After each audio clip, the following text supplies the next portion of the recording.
দেখছেন যে প্রার্থীর সাথে হট্টগোল শুরু হয়েছে। ভোট কেন্দ্রের মধ্যে এই মুহূর্তে হট্টগোল শুরু হয়েছে। কি হয়েছিল এখানে? এখানে ভোট গ্রহণ হচ্ছে।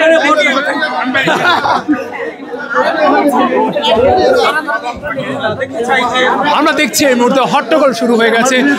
এই মুহূর্তে একজনকে দেখছি আমি। আপনি কি প্রার্থী? আমি প্রার্থীর পক্ষে, প্রার্থীর প্রতিনিধি।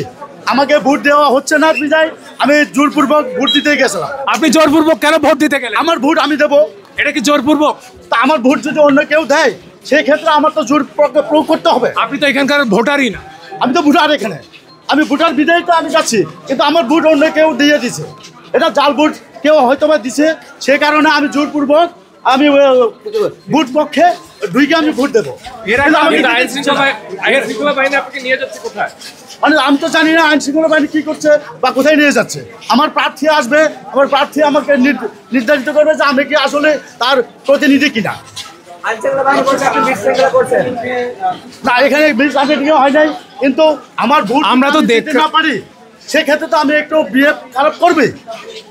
আপনি বিহেভ খারাপ করে, আমরা তো দেখলাম যে আমাদের কাছে ফুটেজ আছে, আপনি দেখলাম যে আনসারের উপর খেপে গেলেন, কিন্তু আসলে এটা কি যৌক্তিক কিনা? না, মারামারি পর্যায়ে যায় নাই। আর মারামারি যদি করতে পারতাম তাহলে আরো ভালো হতো। যে না, আমার প্রার্থীর পক্ষে যে আমার ব্যালটগুলি অন্য কেউ ছিনিয়ে নিচ্ছে কিনা, সেক্ষেত্রে আমার ব্যালট বক্স তো আমার দেখে শুনে রাখার দায়িত্ব আমার। দর্শক দেখছেন এই মুহূর্তে আমরা দেখছিলাম যে হট্টগোল তৈরি করেছে কেন্দ্রে, যার কারণে একজনকে এই মুহূর্তে আনসার ব্যাটালিয়নের সদস্যরা তুলে নিয়ে যাচ্ছে। আমার প্রার্থীর পক্ষে আমি কাজ করতেছি। আমার প্রার্থী হলো জিরাফ মার্কা, আমার প্রতীক হলো জিরাফ। আপনি টাকার বিনিময়ে কাজ করছেন কিনা? না না, প্রার্থী আমার নিজের লোক।